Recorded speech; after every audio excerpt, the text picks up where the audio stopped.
Friends, আমি tissue paper দিয়ে অনেকগুলোই ফুল বানিয়ে তোমাদের দেখিয়েছি। আজকে একটা নতুন ধরনের ফুল বানিয়ে দেখাচ্ছি। আগে যে ফুলগুলো দেখিয়েছিলাম সেই ফুলগুলো তোমার ছিল রোজ ছিল আর ছিল ডেইজি ফ্লাওয়ার। আজকে একটা অন্যরকম টাইপের ফ্লাওয়ার দেখো বানালাম। এই ফ্লাওয়ারটা করতে একটা টিস্যু পেপারে একটা ফুল হয়ে যাচ্ছে। আমার ঘরে অনেকগুলো টিস্যু পেপার ছিল, তাই টিস্যু পেপারগুলো আমি বিভিন্ন রকমের আইডিয়া করে বানিয়ে তোমাদের সাথে শেয়ার করছি। প্রথমে টিস্যু পেপারটাকে দেখো 4-5টা ফোল্ড করে নিলাম, তারপরে মিডিলে স্টেপলারটা মেরে দিলাম। স্টেপলার মেরে দু সাইডে দুটো স্টেপলার করে মিডিলটা দিয়ে দিলাম। এবার দেখো সরু সরু করে আমি কাটছি, সরু সরু করে সুন্দর করে কেটে নিতে হবে যাতে মোটামুটি সমান থাকে। এবার দেখো কাটা হয়ে গেছে, আমি ওগুলো এক একটা ছাড়িয়ে নেব।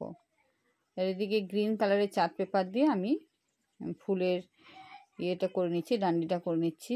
আর গ্রিন পেপারে চার্ট পেপার দিয়ে ডান্ডিটা করে নেবো, প্লাস ইয়েটাও করে নেবো, তোমার পাতাও করে নেবো। এই দেখো এটা এটা রোল করে নিচ্ছি, দিয়ে আঠা লাগিয়ে দিচ্ছি। তারপরে দুটো পাতাও করে দেবো। দেখো এটা খুব তাড়াতাড়ি হয়ে যায়, কারণ এটা খুবই ইজি, তাড়াতাড়ি হয়ে যায়। এটা একটা টেকনিক।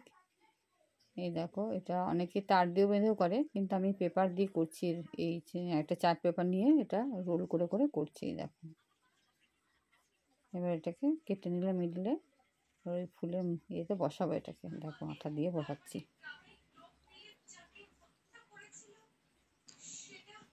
হয়ে গেছে। এবারে আমি ফুলের এখানে একটু আঠাটা দিয়ে বসিয়ে দিচ্ছি।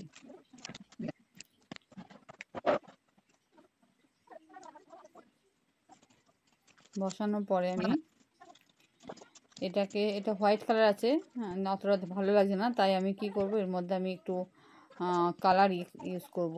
আমার রঙ্গোলি কালার ছিল, বিভিন্ন কালারের করা যায়। আমার পিঙ্ক কালারটা দিয়ে এর মধ্যে আমি ব্রাশে করে করে একটু পিঙ্ক কালারটা আমি দিয়ে দেবো পেটেলসের মধ্যে। দেখো